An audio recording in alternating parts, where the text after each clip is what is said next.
For quite a while, I knew I needed to be in service, and something was holding me back. It was killing me.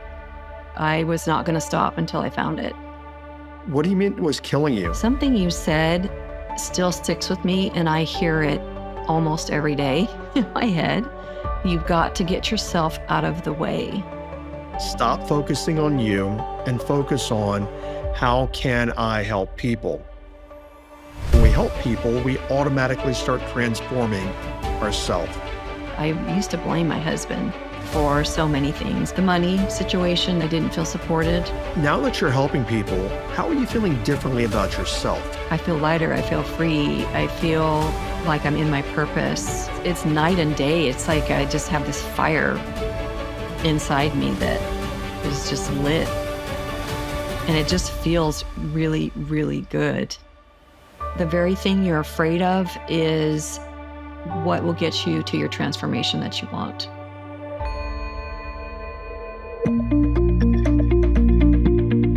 You're listening to the Transform Your Life from the Inside Out podcast. This is another edition to the Transformational interview series, and today I'm going to be interviewing a former TCP student, someone still in my tribe. Her name is Sarah Johnson, and we're going to be talking about her transformation, and she's going to be sharing things with you guys that hopefully you guys will find some nuggets here that you can see yourself in our conversation, and you'll pick up some tools to help you on your own transformational journey. Keep listening. Sarah, thank you for being here with us today, and thank you for coming to share. I really, really appreciate it. Thank you for having me. Absolutely. So let's go here first. And I always ask these questions. Did I pay you to be here? No. No. Have I told you what to say? No. No. Okay, good. We got that out of the way. Because I remember, as I've said before, somebody accused me of manufacturing all these, and they're not manufactured in terms of me telling people what to say. I just want people to come from the heart. So how about this? If we can go here first, what brought you to TCP? What made you think, that's what I need, I'm going to do that, the heck with it, I'm going to give it a whirl? What brought you to this place? I've been seeking for a while and just looking for that missing piece. Felt like something was missing. And to be perfectly honest, I don't even know how I found you. I really don't. Whatever I read or saw or came into my awareness was like, I'm going to try it. It sounds great. So what things in your life, now obviously you were looking for something, and a lot of people don't recognize it, but everyone who shows up into this tribe, even if they're on the podcast, they're here for one reason and one reason only, because they're looking for something. What was not working for you in your life? Well, for quite a while, I knew I needed to be in service, and something was holding me back, and it was killing me. And I was not going to stop until I found it. What do you mean it was killing you? Was it bothering you, you mean, or? Yeah. So basically in a job that that was not good for me. And I just knew, I kept having this urging and this calling inside me that I could not push away no matter how hard I tried. And so I just kept, I felt like I was ready, and then I'd be so scared. And then anyway, fear was holding me back. And I'm just like, how can I get this fear to go away so I can show up and really help people? Because that's what I really wanted. What was that fear? Was it the fear of being seen, being judged, being criticized, not being good enough? What All of it. specifically, because I'm sure everyone listening can relate to some aspect of this. So what was your particular fear? Yeah, absolutely. Like I didn't know enough, like little old me, like really me, the quiet, shy girl growing up. Like how in the world can I make what's happening inside me actually work, and how can I actually help people? So Okay, back up for a second, because you cut out, you said, how can the me, the little girl, et cetera, how Mm-hmm. can me blank? And then you cut out for about 5 seconds. So how can me fill in that blank? How can me do blank? Actually help people. Okay. I just didn't feel good enough to, the comparison, I think, was maybe one of the biggest things for me. Um, I could see the light and beauty and amazing and brilliance in other people. I did not see it in myself. Loaded question, but what shifted for you in our time together relative to this particular topic? Something you said still sticks with me, and I hear it almost every day in my head. Mhm. And you said, you've got to get yourself out of the way. I was so afraid of being judged and not good enough that it would just freeze me talking to people Mm. and showing up. And I'm trying to remember the phrasing that you said, take yourself out of the way.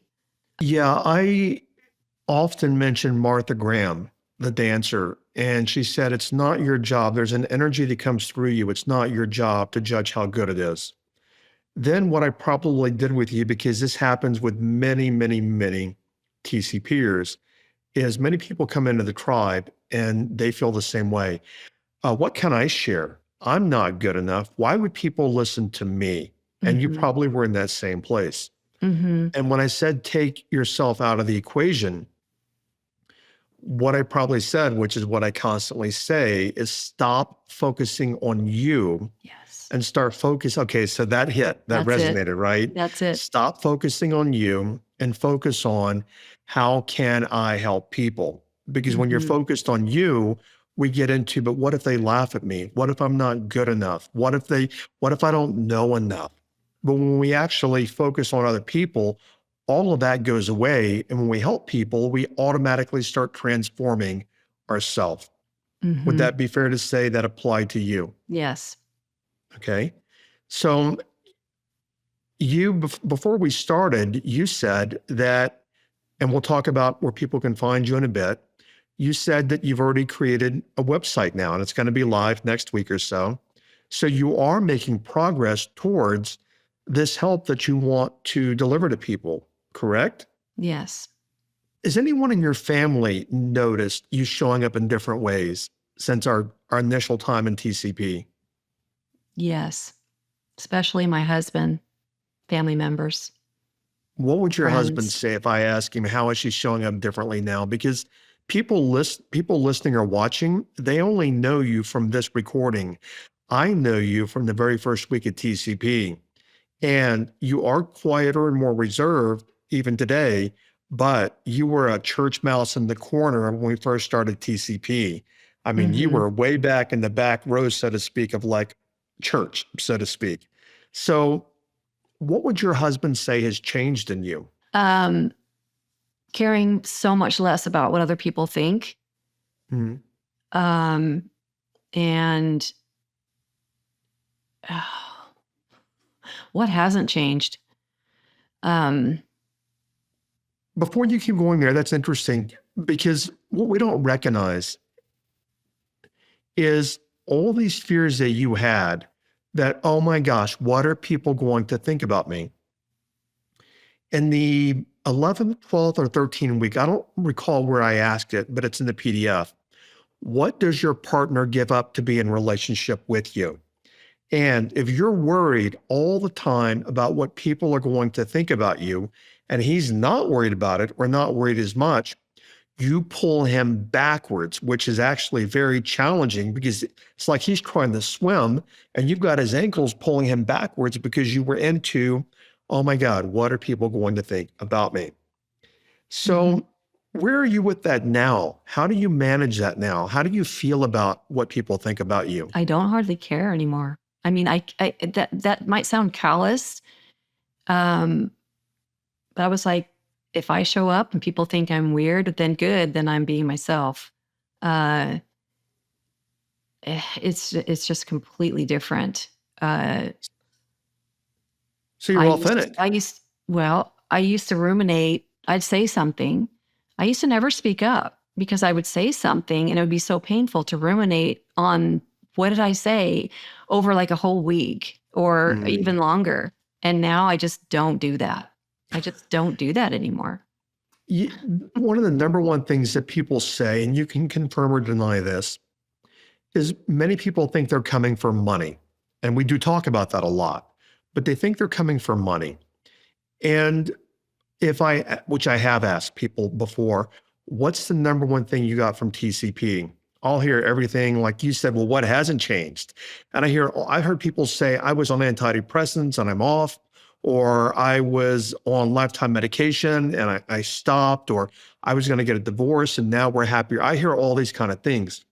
But what people don't recognize, the number one thing that I hear from people is they learn to find and foster peace of mind, meaning they're just so much more peaceful. Would you say the same applies to you?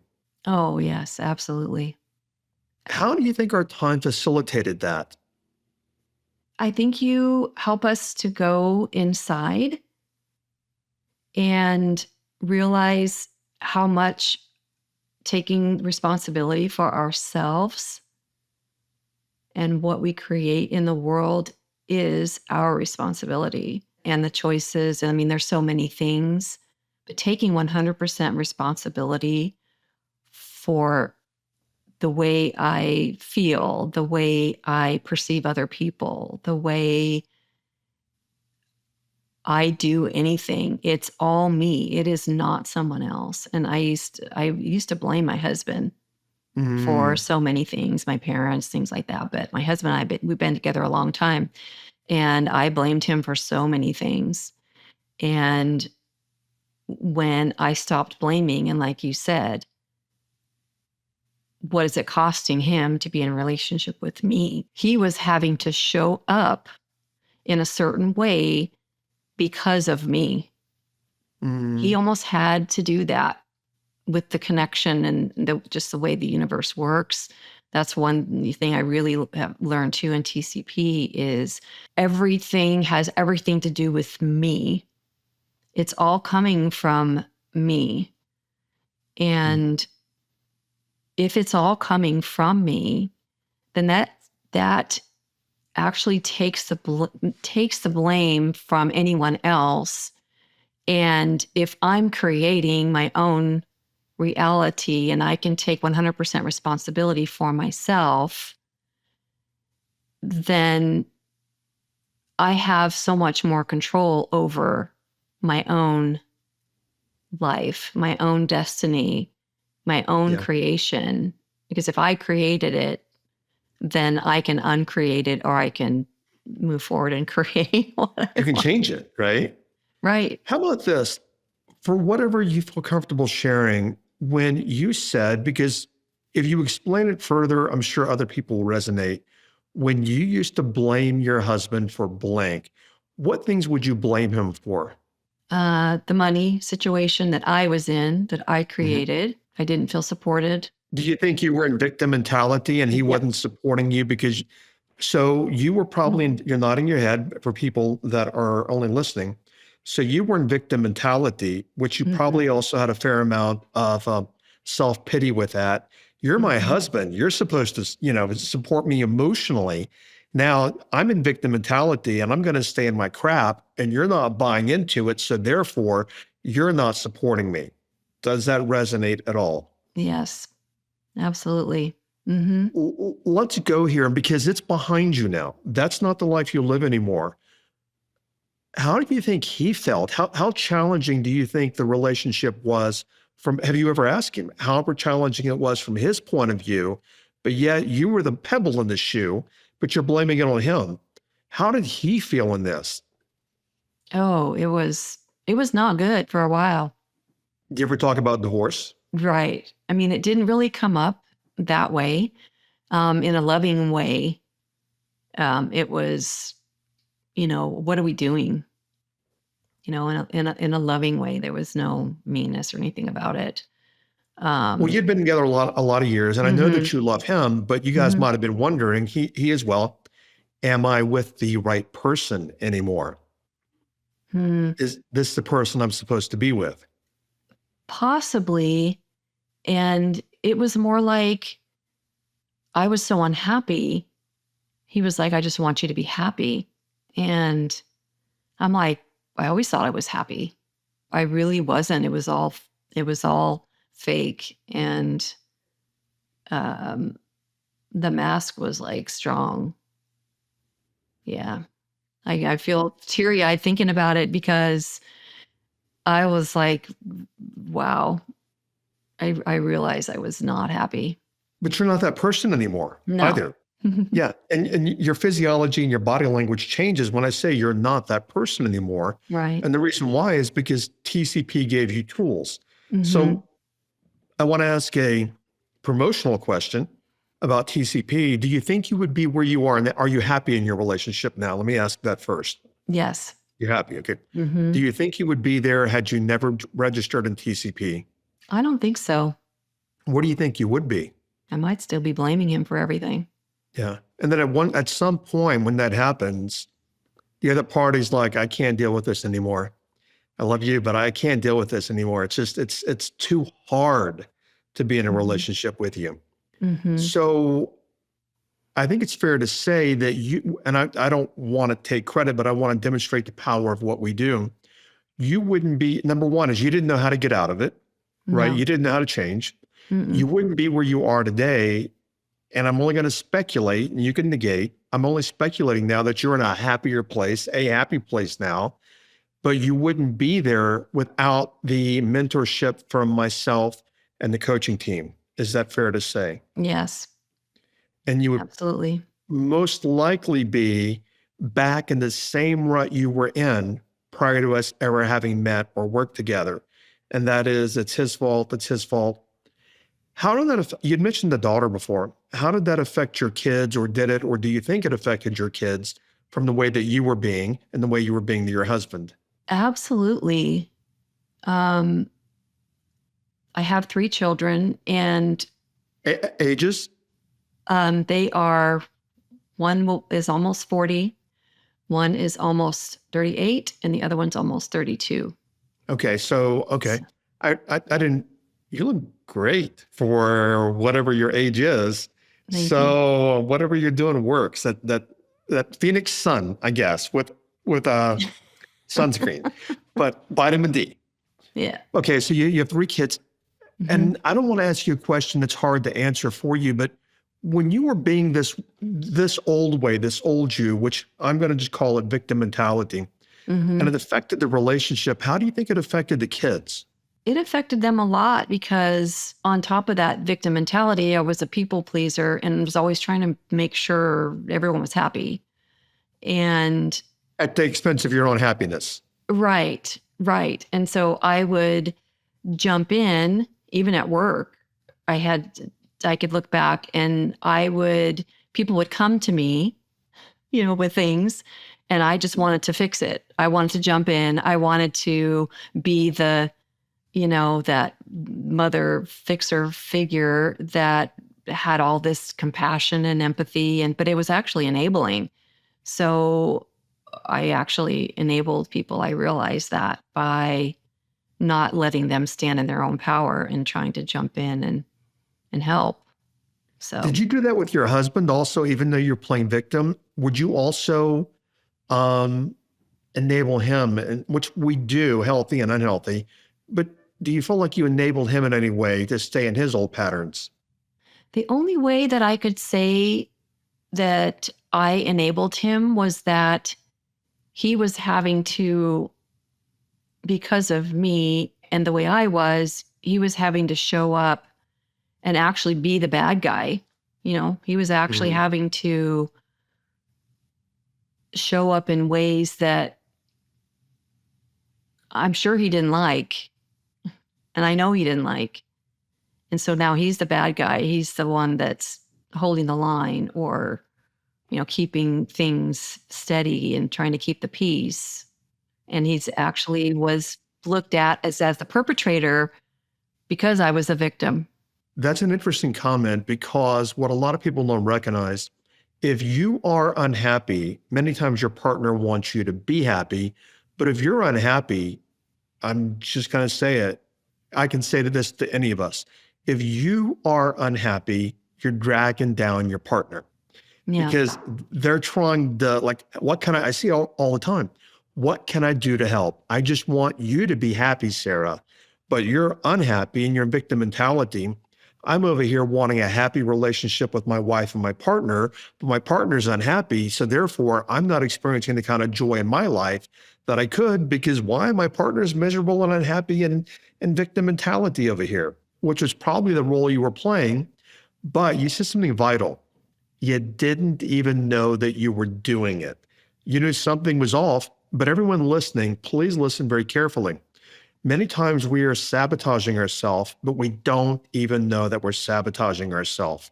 Anything you care to or want to add to that statement, Sarah? Oh, that's 100% true. And there's a saying that I have, you can't heal what you can't see. Hmm. Yeah. I've been in this field for a lot of years, and I've recognized the former, what we used to call the Be to Have series, is coming up. We're doing pretty much all of it into a new series.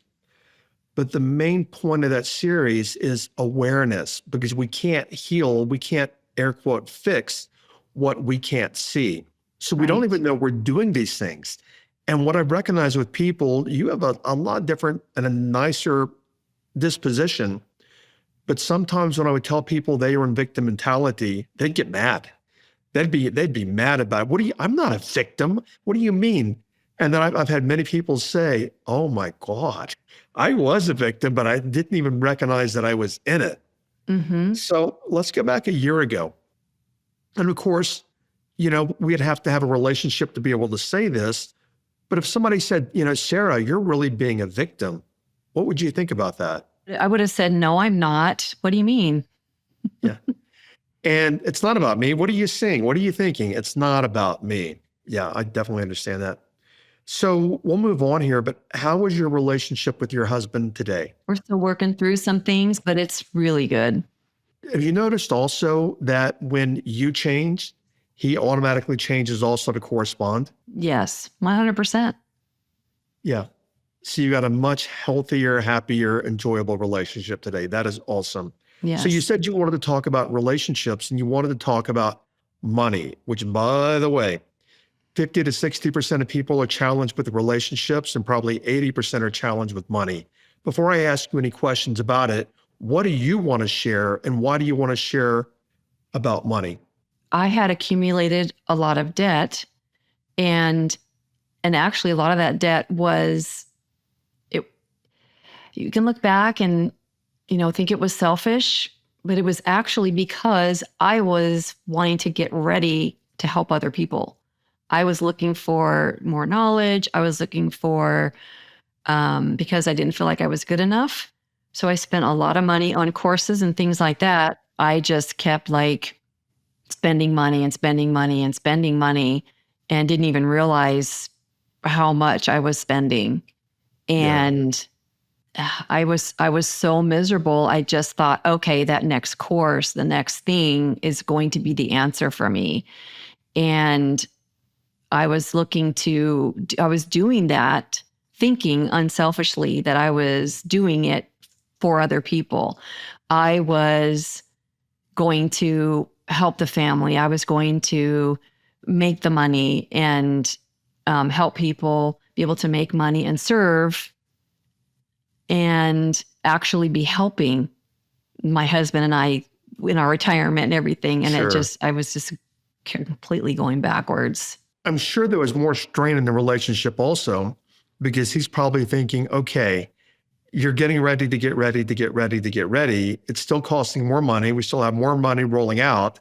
And you still haven't figured out what you want to do when you grow up yet, when you're an adult, so to speak. I'm just kidding there. But you don't know what you don't know what you want to be when you grow up. Even though you're working that direction, you were literally at the starting gate, not getting moving. So I would Right. assume once you started putting yourself out there, I would also think that your relationship started to change because he saw you moving. Mm-hmm. For sure. So what shifted with your money? What shifted is I took responsibility for it. So I fessed up and I couldn't hide anymore how much money I had spent. Mm, And so now things are so much better. I've actually seen clients, and things are just flowing and happening, and people are referring to me, and I'm like, oh my goodness, this may not sound like a lot to y'all, but in 1 week I brought in $1,000. I was so excited from doing nothing to bring $1,000 in a week's time into my business was amazing. So, and then I was offered a part-time job for a decent amount of money too, that was just fell in my lap. So things are just happening much more easily. I've been there. I remember many years ago doing what I'm doing now, but at a different level now. And when I'd bring in $1,000, I'm like, oh my God, $1,000, this is amazing. So I can completely relate to what what you're sharing. And now I do that when I bring in like 7 figures. But again, I've been doing this a lot of years, and everything takes time to build. Everything is a process. I didn't get to where I am like Mickey Gillies said, he became an overnight success. It only took him 17 years to do it. Right. So I think more than anything is you're in movement. You are in action. You are in movement. Let me ask you this. Now that you're helping people, how are you feeling differently with what you want to help them with, which we'll talk about when we wrap this up? How are you feeling differently about yourself? Amazing. I feel lighter. I feel free. I feel like I'm in my purpose. It's night and day. It's like I just have this fire inside me that is just lit, and it just feels really, really good.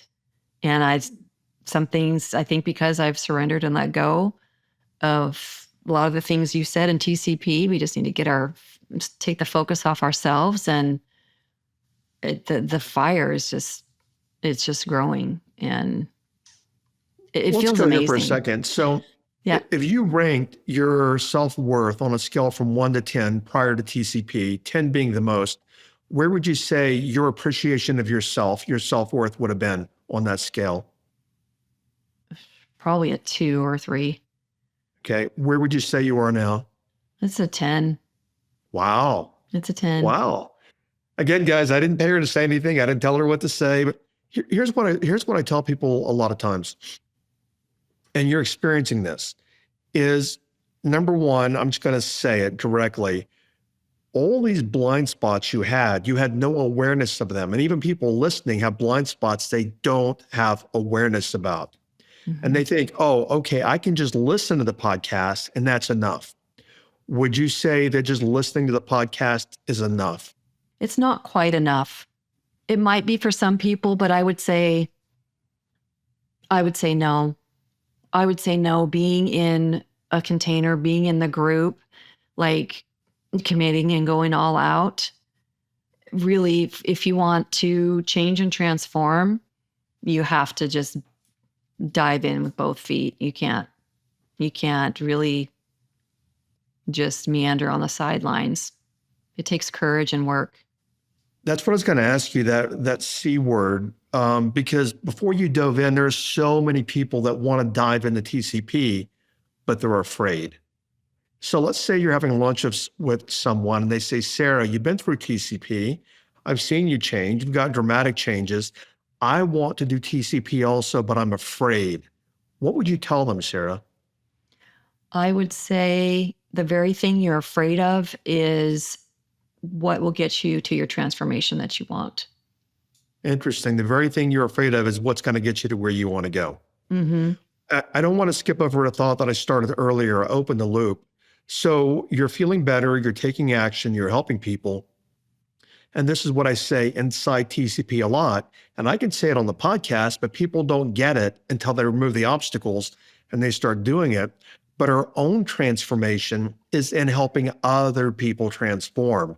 Because as we're helping them, now we're like, wow, I'm not so bad. I'm pretty good at what I do. There is value in what I do. People appreciate, and then mainly a big one for me and many people listening and you, I'm helping people. I feel good. I mean, how can you not feel good about helping people? But when you get out of your own way and you go do it, that's when we start finding more value in us. And that's why you said you were at a 2, now you're at a 10.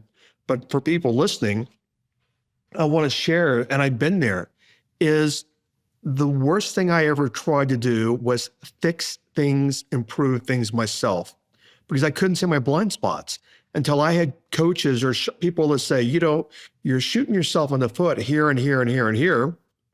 I remember early on, I had a coach and she's like, you're doing X, Y, Z. And I'm like, no, I'm not. And she's like, she was very stern, PhD, she's a coach, friend today. She's like, I am not going to argue with you. And I'm like, oh, okay, I'm paying her a lot of money. Maybe I should just be quiet and listen to her. And she pointed out all these places that even though I was gathering all the information and the webinars and all, I couldn't see all these things in myself. And so I had all this great information, but I couldn't take action on it. And I found myself in the same old ruts over and over and over again. Okay, so for people listening, as we wrap this up, we'll tell them how to find you in just a minute and a little more about what you do. What would be a final thought that you would want to leave with people listening to this episode right now? I would say set your fears aside and go for it. Go for it. If you're on the fence with TCP and thinking, should I do it? Should I not? It's the money. It's that. You invest in yourself. Once you make that decision, you pay the money, you're already going to transform. There's no doubt. There's absolutely no doubt. You're in the game. You got skin in the game at that point right there. Mm-hmm. And I've been there as well. So I empathize with people. Mm-hmm. And when I never had any skin in the game, gathering all this free information, crap never changed because I had no accountability, nobody to call me out, nobody to call me on my shit. And then I couldn't see a lot of it. And when I said, okay, I'm going to bite the bullet, I'm all in, that's when things started dramatically changing for me. Okay, so let's tell people listening a little bit about, I love your take on it. What do you do? I help people see their shadows. What does it mean to see their shadows? I help people see the things they don't see, because the things that they don't see are actually where their greatest gifts and their brightest light is being hidden.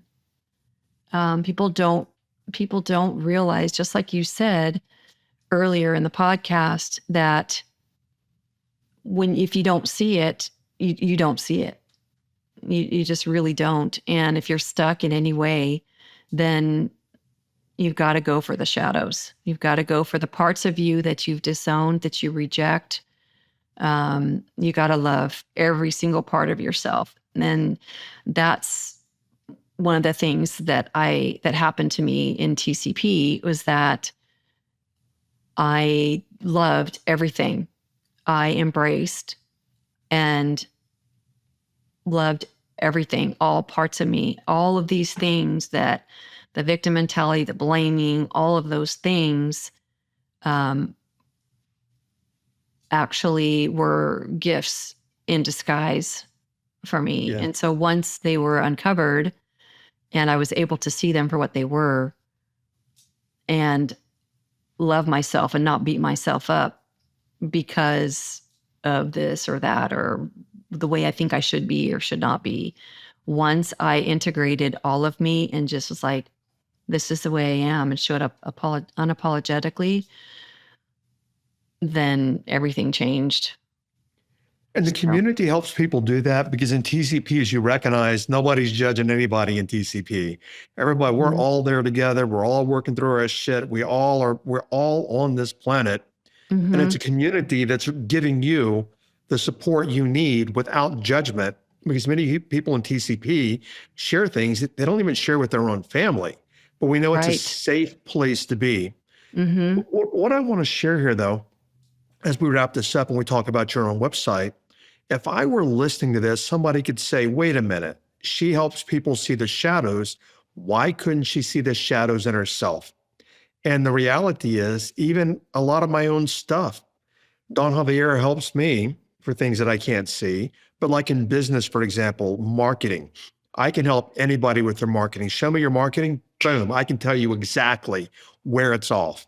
My own marketing, I'm like, well, I don't know. I mean, and in your cohort, a woman named Tasha stepped forward and she said, and she's in branding, and she said, Jim, my interpretation of TCP from the outside is nowhere close to what you deliver on the inside. So your marketing is off, because if I would have known what's really on the inside, I would have enrolled a long time ago. So I'm going to be working with her at some point, but I didn't see it. Why? Because I do it every day. So I don't see it. So you, like all of us, we look in the mirror, but we don't see until we actually take a different perspective, and now we see it. But I would have to guess that part of your gift is because you've been down this road, you can see in other people what they can't see in themselves. And that is the hidden gift for why you're on this path. Yes. Fair statement? Mm-hmm. Yeah. Got it. I'm so Okay, good at seeing other people's brilliance and everything. And now it's like, okay, well, that's actually a gift that, yes, absolutely. And notice what you're not doing. What a lot of people do and you're not, and I think this is because of the work we've done, is a lot of people beat themselves up. It's like, what was wrong with me? Why couldn't I see it? Why am I so bad? No, you've let that go. And you're like, hey, it was a stepping stone. It was a learning. Now I've learned. And now I, Sarah, can go help other people. Okay. So by the time this episode airs, your website should be up. Where can people find more about you? avrahealing.com. Spell that, please. We'll put it in the show notes. AVRAHEALING.com. What does Avra mean? It's Greek for the aura. Energetic healing, spiritual healing, wholeness healing? Mm-hmm. Yeah. Got it. Yeah. And I was going to change it to my name. And I don't know. I just fell in love with Avra. It just sounds so peaceful. Yeah. So I just stuck with it. I think it's a good call, in that you went with what came to you, and that's what came to you. And that's where the sweet spot in the energy is. Sarah, thank you very, very, very much for sharing today. I appreciate it. I will continue working with you. We're working together now in the inner circle, and I'm blessed to work with you. Thank you for your heart, your energy, your sharing. And I know that people listening can take some things away. Many people can see themselves in you. So thank you for coming here and just opening up and sharing your story with us. I appreciate you being here, Sarah.